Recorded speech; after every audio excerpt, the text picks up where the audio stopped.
So when it did pop up, I actually, felt, was it even true? I rechecked it when I was reading the answer choices. Then I had to go back to the, Ah. statement to evaluate. Mm-hmm. So that took more time as well, Mm-hmm. and the accuracy is visible in the first Yeah. mark. So I remember because of that confidence, or we can even call it overconfidence on the concepts, I rushed through the question and I missed details, and Mm-hmm. that's where my accuracy dropped. Mm-hmm. I learned to read the question properly, not assume information, not assume the question. I specifically remember word problems was where I stumbled Mm-hmm. the most earlier. Mm-hmm. So this happened because I just rushed through the question. I was like, okay, I know what the question is Yeah. asking, and I know the answer to it. But then I realized, no, I need to read the question properly. Mm-hmm. The information given can be very different from the question that is Very to be true. asked. I'm pretty good in the when I take a subsection at a time, Mm-hmm. but when Mm-hmm. I take the mock as a whole is where I falter. Hi, Prasha. Congratulations on your brilliant score with a 99th percentile on your GMAT.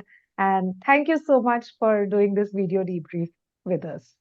So, Rashmi, yeah, thank you. Thank you for inviting me for the interview. I'm most glad to share my experience here. I think, yes, of course, you have such a brilliant story, such a brilliant improvement to, showcase that, yes, this interview is going to be a treasure trove for all the people who are going to watch it, I'm sure.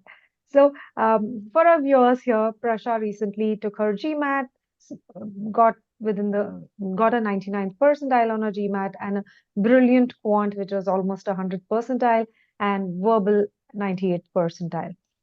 So uh, Prasha is here to share her nuggets of wisdom with us so that, we can take a page out of her GMAT journey and make it all the more richer. So, Prasha, it was your first GMAT attempt, right? Right. And uh, I know that the good score was super, super critical for you. So, how did it feel when you saw the score pop up on the screen? To be honest, I had not actually expected a 760 to pop up. I was expecting somewhere around a 740, on the higher end, maybe a 750, but definitely not a 760. So when it did pop up, I actually, felt, was it even true? I rechecked it. I mean, yes, it was actually 760. So that was, I mean, it was unexpected actually. It was like a surreal moment. Right. Yeah, but yes, it was a brilliant score. But the backstory behind it is with your really, really busy work schedule, you did put in so much of effort, sweat, and perseverance into the entire preparation. And I think the result is a proof of all the effort that you have put in because this is a massive improvement, 120 point improvement overall from your first cold mock score and across both quant and verbal. It's a huge improvement. And let's talk about verbal to start with, and let's pick CR. CR, your first mock percentile was a fifth percentile. You were starting out at a fifth percentile, literally, right? So from there to, we were just looking at your ESR, wherein you got to a 96th percentile in CR. This transformation is huge. So can you tell us how did you go about doing this and what role did pre-thinking um, play in this entire journey? Right. So I remember CR was the subsection in verbal that took the most time Mm-hmm, for me to prepare. So I actually, like, some of the other sections, I sometimes used to speed up the videos or skip parts because I was confident in that. But CR mm-hmm, was one thing that I even saw the videos multiple times. mm-hmm, So initially, like, when I started the preparation, I obviously got to know about this pre-thinking approach. And to highlight its importance, actually, um, it it initially, when I was uh, preparing for CR, when I was in the phase one of preparation and then semantic and all those things, I could see the difference that pre-thinking made in the time that it took for me to solve the questions mm-hmm. and the accuracy as well. So Mm-hmm. initially, when I did not know about pre-thinking, and as it is reflected in my first mock as well, I just read the question and Mm-hmm. read the statement that was provided, then read the question. And when I was reading the answer choices, then I had to go back to the Ah. statement to evaluate. Mm-hmm. So that took more time as well, Mm-hmm. and the accuracy is visible in the first Yeah. mock. Yes. So pre-thinking actually, I mean, when I was reading the statement, it was at that moment only that I used to come up with scenarios. Okay, this might Mm-hmm. be a possible scenario Mm-hmm. that might happen. Mm-hmm. We used to come up with assumptions. So coming up with assumptions not only helped in the assumption questions, but it helped in the other strengthener, weakener, Mm-hmm. all those Mm-hmm. questions as well. So that helped me come up with, if not a exact assumption, but a framework for the assumption, how it might look like. So with that framework in mind, when I went to the answer choice analysis, it I could see the answer that actually matched with the framework. Mm-hmm. So that improved the accuracy as well as the time taken to answer the questions. Mm-hmm. And it actually played a major role when I was done with my preparation, sort of, and I was in the Mm-hmm. final phase of like giving mocks, revising questions, revising concepts, and all those things. And so what happened was when I started giving mocks at the final stage, then it was verbal that needed some improvement. Quant was Mm-hmm. more or less good, Mm-hmm. and in verbal, I did some stumble in CR many a times. Mm-hmm. So when I went back and retrospected what was the mistake that was made, I realized that I actually rushed through the question. I did Mm-hmm. not spend Mm-hmm. time pre-thinking, and Mm-hmm. I just rushed through the answer choice analysis as well. I did not Mm-hmm. match the answer choice and analyze it in respect to the question statement. Mm-hmm. So that made me re-realize the importance of pre-thinking. And when I did that, I definitely saw an improvement. Yeah. Yes, and the 96th percentile that we saw on your ESR is a testament to, the kind of uh, difference that the whole process created. Now, coming to the whole uptake of this process, right? It's a new process. So, how easy or difficult was it to just take it in and start using pre-thinking in CR? So this actually required unlearning and then relearning Mm-hmm. because our first instinct is to Yes. just read the statement and then go to the answer choice and then analyze. That is something that I needed to unlearn Mm-hmm. and then keep my calm and just believe that if I do pre-thinking, my answer choice analysis will be easy. Yeah. So essentially trust the system to an extent that this Right. process now becomes the primary, you know, uh, intuitive process for you, right? Yes. And here is where I think I want to show how much effort you put into really internalizing this, right? It's not just, as you said, it's not just about learning, it's also about unlearning and then relearning, right? So this is your it this is basically this signifies the how well you did the CR course. And as we can see, they are all straight A's. That means your course attempts, the health of the way you prepared was in the top 15 percentile. Yeah. And what happened is because of this, because you spent that effort, you put in that effort while laying your foundation of learning the approach of pre-thinking. You spent that, you trusted it, you repeatedly followed it. What resulted was when we look at your hard accuracy in CR, it had improved to an 80% accuracy. And that is a direct translation to a 98th percentile, right? So I think what is important is trust the system, build that rock solid foundation, and really then move to the level of practice. And that is where, you know, the effort spent towards the beginning goes a long way in getting you the gains that you need, right? So Prasha, now coming to RC, again, RC was in a very strong area because if we look back at your first mock, you were at a 45th percentile, right? From there to the massive, what we see in the Scholaranium, again, a 96, 98th percentile kind of an ability. Um, how did you go about doing that, and what role did the reading strategies play in really improving your RC skills? Right. So, RC, I remember when I had started and I had not started, actually given my first mock. Mm-hmm. I remember that. the strategy which I had applied was I used to read the passage for the sake of reading it so that I get a very high level overview of what the passage talks about. But I did not go into the details that the passage talks about. By details, I do not mean the minute details that can be Mm-hmm. overlooked, but Mm-hmm. we need to have some context of what the passage talks about. Okay. So I just used to read it in a rush, and Mm-hmm. then when I went on to the questions, it was at that time that I needed to revisit the passage to Mm-hmm. again find find what the question is asking in the passage, and then evaluate what it means and all those things. So here I think the reading strategy, not only the reading strategies, I would also like to mention pre-thinking here Mm-hmm. because while reading the passage, it helped me, I mean, slow down my reading and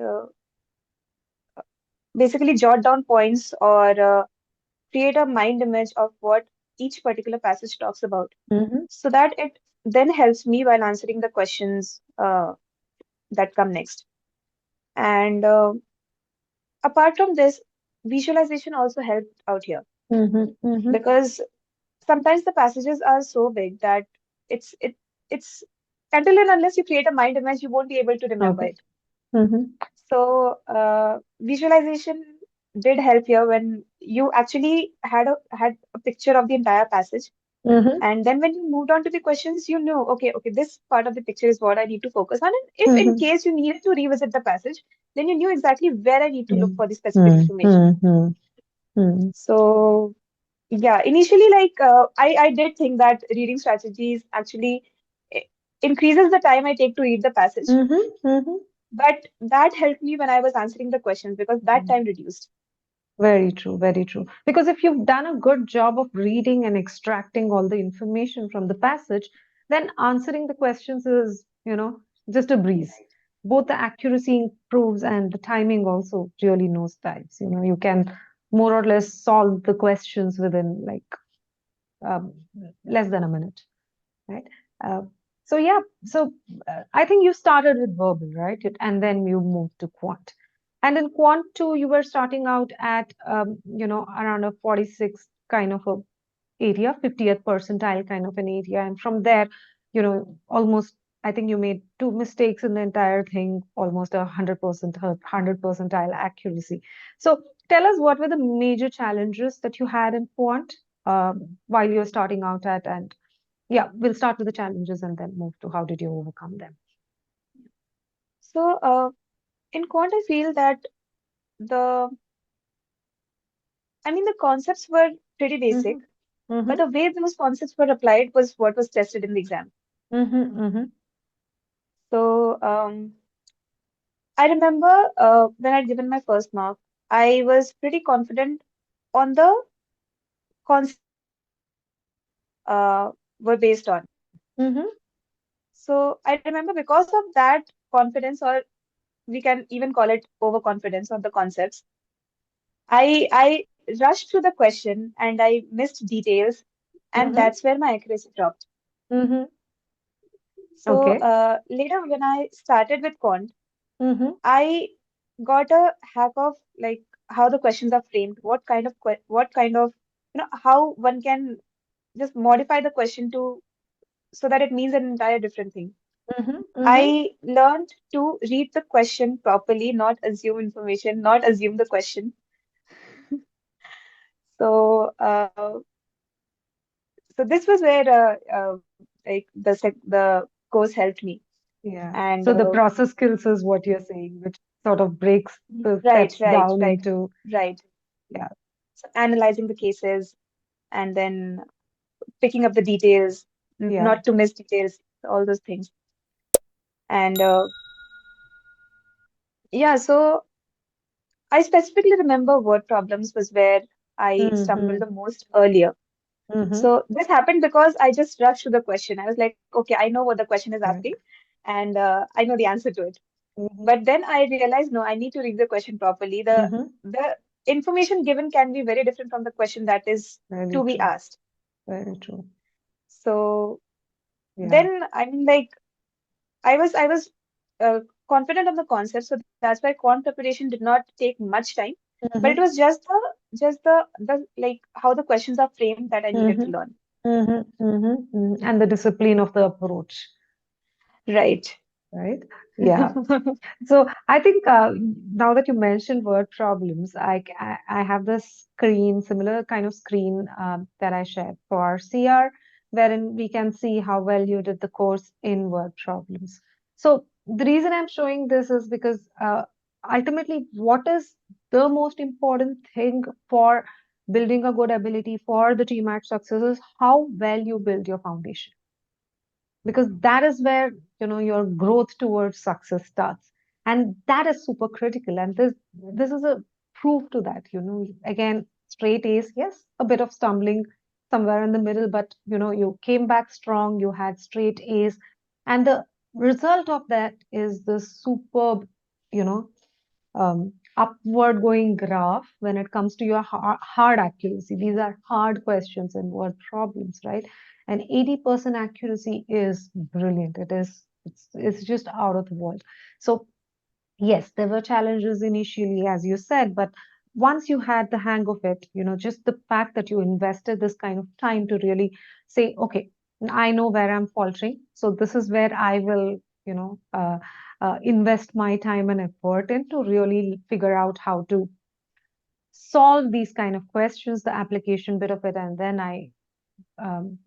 then I think the results were there for all of us to see, right? So, Prasha, I also wanted to ask you about, you were not starting out at a great ability level in quant from your first mock, but you also saved quite a bit of time because of pace. So, can you tell us how did you, go about doing that and what value it had in your overall preparation? Right. So, PACE, as far as I remember, it initially gives you basic set of questions that are not very, twisted and turned. They're Mm-hmm, basically basic and they test your concept understanding. mm-hmm, So, since I was confident in my concept understanding, that's why I was able to pass that first diagnostic mm-hmm, test. And that's where the PACE engine analyzed that, okay, I mm-hmm. might not need to go through a set of concepts. Yeah. And after that, when we move on to the practice quizzes, Mm-hmm, that's where the actual GMAT type questions come up. mm-hmm, mm-hmm, So that actually helped me because I didn't need to go through the concepts that I was confident in, mm-hmm. and I could directly move on to the type of questions that GMAT asks so that I can hone my skills there. Okay, so I think this is something that we could, because what you're saying is essentially you did take the diagnostic quizzes towards the beginning, and here's where you can see in algebra alone you were able to save over 8 hours, close to 9 hours. So through pace, through this strategic approach that you took towards quant preparation, I think all in all, you saved over 30 hours of your prep time, right? And I'm sure for a working individual like you who's putting in 10, 12 hours a day, these 32 hours mean a lot, in terms of time saved, right? Yeah. Right, that's right. Okay. So now coming to the practice bit of it, right? You've done cementing brilliantly well. We have seen your uh, you know attempts in cementing, and you've used over 1,000 questions in the Scholaranium, which is the question bank. So tell us, what value did cementing play in your overall journey, and how did that really help you get to your target? Right. So cementing usually comes when we are done with the first run of the concept files. Mm-hmm. Mm-hmm. So during each concept file, we do have the concepts and then a practice quiz at the end. Mm-hmm. Mm-hmm. But when you are done with the subsection, you obviously would want to, relook if whatever the concept was, if I still remember the concept, if I'm still able to solve questions or not. So Mm-hmm. that's where semantic comes into picture, and it curates all the concept files, and it basically helps you analyze if there are some concepts that you might need revision, you might Mm-hmm. need a revisit too. So I think, yeah, cementing was needed to just like keep in touch with the entire subsection, and Mhm. at the same time analyze which topic you might need to relook. Got it, got it. So what you're saying is the data analytics really helped you identify if any specific area needs Correct. further improvement. Yeah. Right. That's brilliant. I think we also used a lot of these data analytics during the last stage of your journey because you had an amazing accuracy, right? But then to ensure that you're able to replicate it on the test day, what was important is to identify those pockets of weakness to ensure that you go to the test day all armed with no weak areas at all, right? So Correct. um, tell us, as in, how were your, these last days towards the prep, wherein we worked on a lot of hyper-specific improvement plans through the last mile push program. Yes. During the last days of the preparation, I had started giving a couple of mocks. Mm-hmm, And when I had started with the mocks, that's when I realized that I am pretty good in the when I take a subsection at a time. But when mm-hmm, I take the mock as a whole is where I falter. mm-hmm, So we tried to figure out why it was happening, and mm-hmm. we then uh, tried to give more, like, not a proper mock, but kind of a stimulated mock with Yeah. giving both the sections one after the other. Mm-hmm, mm-hmm. So even in that, we found out that the accuracy did not drop. But Yeah. I don't know, somehow in the entire mock, it used to drop. Mm-hmm, So I think it was more of a mental pressure that resulted mm-hmm, in that, not of mm-hmm. an ability pressure, ability thing. But so I even tried multiple combinations, like taking the verbal first and then taking the quant first in various mocks. So that also made me realize which priority I should choose in the final test. And Mm-hmm. I had chosen quant first and then verbal, Mm-hmm. because I felt that since I was pretty confident in quant, I would be able to wrap it up. Mm-hmm. And I thought that my quant section would go well, Mm-hmm. and that's why I would not have a kind of a regret or a thought in the back of my mind that Mm-hmm. my con did not go well, and that would not affect my Perfect. verbal that would Mm-hmm. come up next. So that's one thing I realized during the last few days. And I remember it was verbal that I needed improvement in. Mm-hmm. So it sometimes so happened that sometimes my CR would falter and RC would be great. Sometimes RC would falter and CR would Yeah. be great. So this is something that was not constant. So what we deduced out of this was not an ability issue, but more of a test taking issue. Yes. So one at a time, we tried to focus each of the subsections, and I tried to create a list of the questions that went wrong or the ones Mm-hmm. that I took more time in. Mm-hmm. And I think in at that time, more than practice, it was the analysis that helped, Yeah. Yeah. because it actually helped us to target exactly where I was Mm-hmm. lacking. And most of the times it was that I used to rush to the question. Yes. Yes. Very true. Yeah. So I think you said two things. One, you always build subsectional ability. You go from one subsection to another. You're good with it.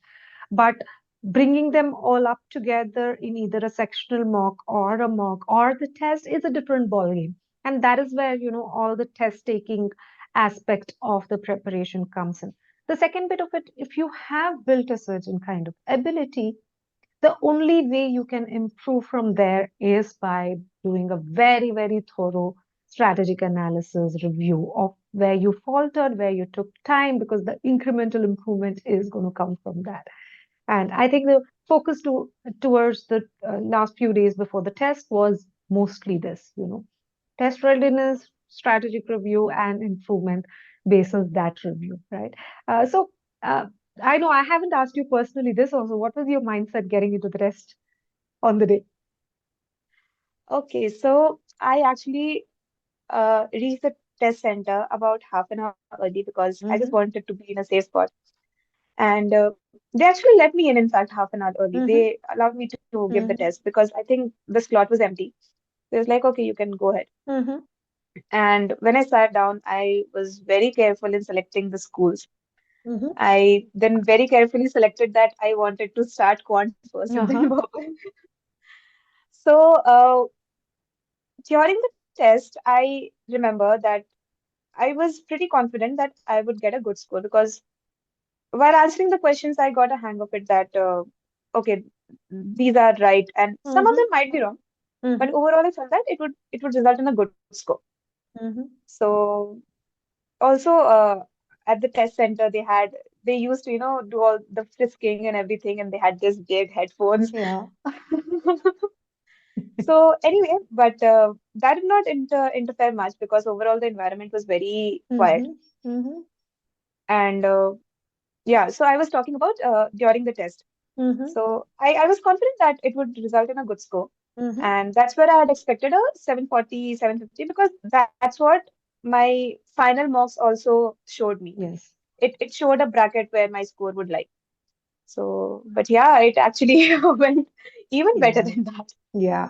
Because I predicted it, or we at e-GMAT predicted the score because yes, end of the day, the marks you took were 2, 3 data points. But when you look at your overall picture, and I think I've told this to you during our call too, wherein I said you are meant for a great score because everything in the data points to, an amazing ability which is needed to get to the top 1%, right? So yeah, congratulations to you on having pulled that in your first attempt, and really really happy about it. So, Prasha, tell us just as a parting, it's been a shortest journey for you. You've spent what, 3 months? Uh, Um, I think if we just look at the proper preparation, it hmm would be around 3 to 4 months. Yeah. But the journey took me 6 months because there were phases when the work pressure used to come up and I needed to back off a little. hmm Got it. But yeah, if we just look at the preparation time, it would be The around three to focus four months. preparation, right? Yep, yep. So, uh, looking back at your preparation, are there some key takeaways or tips that you want to share with other GMAT aspirants out there who are looking for uh, practical strategies that will also help them get to their target score? Yes, so one major thing that I realized was consistency. Mm-hmm, mm-hmm, I realized that it's okay. You do not need to spend, 4 hours a day if you're not able to. But on days when you might not be able to spend that much time, you can just mm-hmm, spend an hour or so. Just mm-hmm, maybe just answer a few questions or just revise a concept so that you are just consistent. mm-hmm, Because I realized when during the phases when I used to, back off from the preparation and when I used to come back, so that sometimes resulted in a loss of a day or two because mm-hmm. I needed to, recalibrate my mind for the preparation. Yeah. So this I think would Okay. So, consistency would help. so it's amazing, right? You got such a wonderful score, and I ask you, what is the key thing? What you say is something that is so crucial, but we think it's so common and generic that people tend to miss out on. Irrespective of the number of hours that you put towards your preparation, if it is not consistent, then it will not give you the result that you're looking for, right? So, thank you for sharing this. It's super, super critical. A lot of people do overlook that. So, and yes, I can vouch for the fact that since you came on the platform, you've been very, very consistent. You've been very, very diligent. And as they say, the proof is in the pudding, right? And the proof of your effort is in such a brilliant score. So thank you so much, Prasha, for taking your time out. I know your days are super crazy now, but thank you so much for taking this time out today. And Thank you, Rashmi. I, on the behalf of the entire GMAT family, want to wish you all the very best for your upcoming application cycles and you know interviews. Bye. Thank you, Rashmi. And as a parting note, I would also like to mention the support team at e-GMAT. Mhm. I mean, we used to reach out via emails whenever I had a doubt or whenever I completed a subsection and I wanted a feedback on that. So the support team has been really helpful. on that. And the last final push program, I mean, it has basically, I think it has enhanced the final score, maybe from a Mm-hmm. 720 to a 760, maybe. But Mm-hmm. it actually helped in the last bit of improvement. So thanks to the support team. The pleasure has been ours. Hi. Thank you. Thank you.